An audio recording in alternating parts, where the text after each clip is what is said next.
Hey guys, what is up? Ace from TGN here with a factual and opinion-based comparison between the iPhone 4S and the iPhone 4. Now, I do own neither of these devices, but I do know a great deal about both of them. And as you can see on the screen right now, there is a comparison chart made by Engadget, linked down in the description to their article comparing the phones. I wanted to use this picture to kind of give you guys a comparison of versus here on the two phones. So of course on the pricing, you got the $199, $299, and $399 models of the iPhone 4S as opposed to the now $99 model of the iPhone 4. Now, I don't really think that contributes to the factor of which phone is better because the iPhone 4 actually had bigger pricings when it was out. Really, I want to compare the specs. So of course we got the dual-core Apple A5 versus the Apple A4. We got the same resolutions. Of course, we got the 8 megapixel camera versus the 5 megapixel camera. We got 1080p versus 720p. We got hybrid GSM and CDMA world phone plus Bluetooth 4.0 versus quad band GSM pentaband HSPA.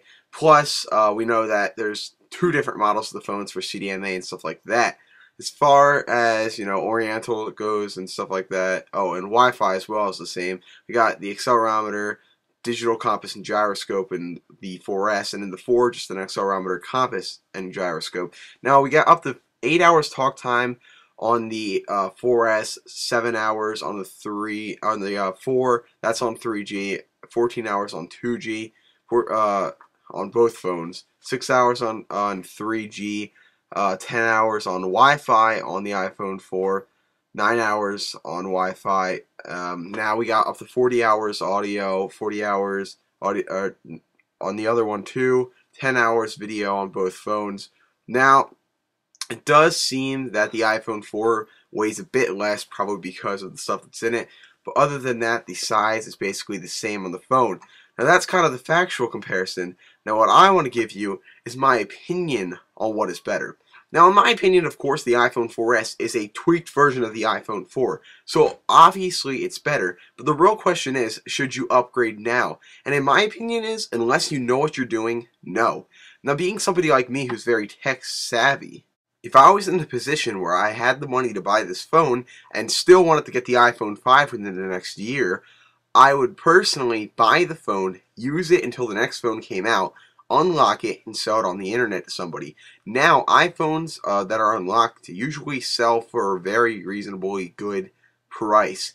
So, there's no question that you would get a good chunk of money for it, and hopefully, maybe, enough to pay for the whole next new phone you're going to be getting, but can't really promise that. Now, we all know that contracts last 2 years, so the question is, if you have an iPhone 4 now, do you really want to get that iPhone 4S and risk the fact of still being locked into a contract when some kind of new redesign comes out next year?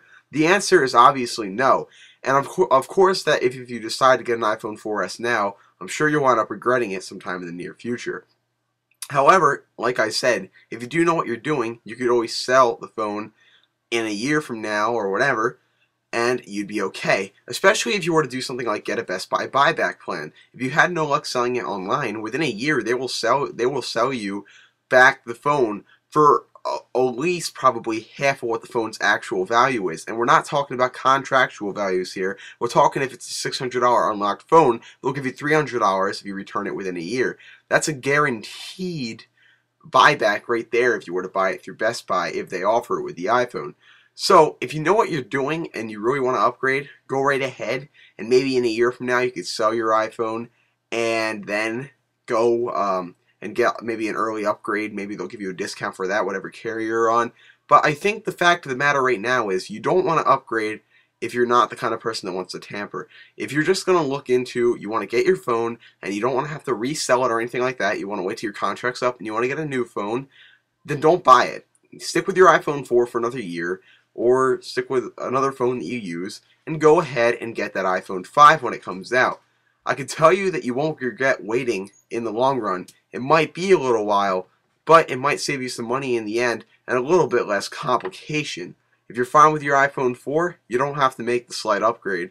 Wait to the big one. And that's my opinion, and that is kind of a versus here. iPhone 4S is better, but it still might be worth the wait.